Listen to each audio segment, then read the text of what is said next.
Hey, what's going on? Welcome to another episode of Aspie Attitude, and I hope you subscribe to this channel from the Fidget Spinning Dave. In this episode, I'll be talking about a Netflix series called Atypical. If you do have Netflix, there's a series called Atypical. It's been through its second season, now I've seen it all. So what is Atypical? Atypical is a binge-worthy Netflix series about a middle-class family who are each struggling with their own issues, with an 18-year-old schoolboy with autism caught in the middle of a family crisis. The name of a teenage boy with autism is called Sam. Sam has a younger sister. Her name is Casey, who is neurotypical.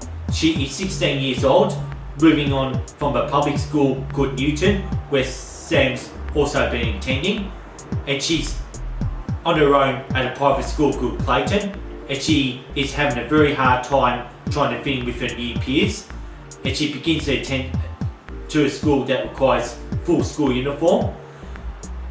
And Casey gets all depressed after attending to her new school. Sam's mother, Elsa, in the first series was found out for cheating on her husband, Doug.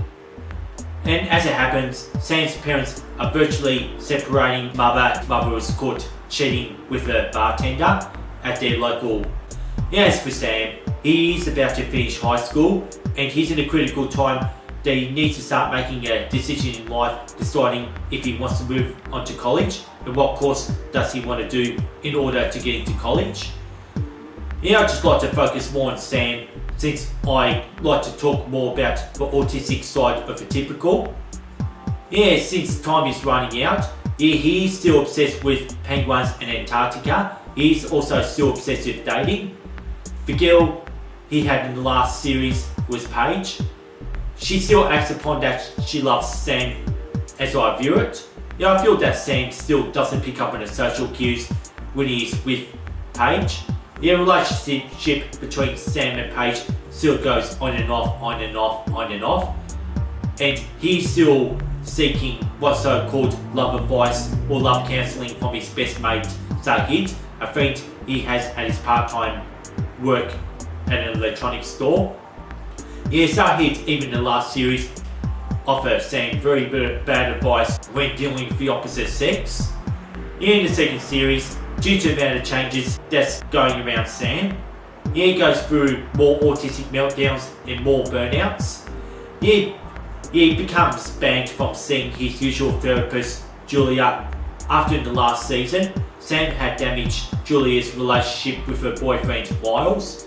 Sam never finds a new therapist since he has to deal with his own problems all by himself. And even for Sam, he gets arrested by police for acting very odd when walking late at night in the streets with his pajamas on, and even has advantage taken off after giving $700 away to a fake friend called Arlo. That all happened at school. Instead of Sam finding himself a new therapist, he instead joins an autistic peer support group. This involves autistic actors, which I totally agree to. I'd like to let everyone know that in the second season, Sam will untap his Aspie superpowers. When I review Atypical, I am more interested in why is Sam such an Aspie. Well, I've seen enough since I don't like to spoil the series for those who haven't seen it yet.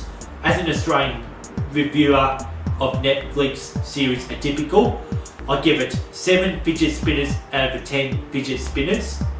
Now that I've said enough almost, Sam has a stress coping mechanism. It's reciting 4 different types of penguins that is found in Antarctica.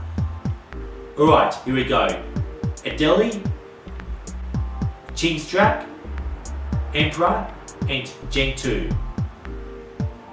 It's in my review that I like to put a face on the penguins that Sam recites in the Netflix series when he's overwhelmed or very stressed out. However, so Netflix is for free in the 1 month trial, which gives you a chance to actually see Atypical for those who haven't seen it. And as for Aspie Attitude, reviewed by an autistic person living in Australia, I like to say peace when I sign off, and please subscribe to Aspie Attitude.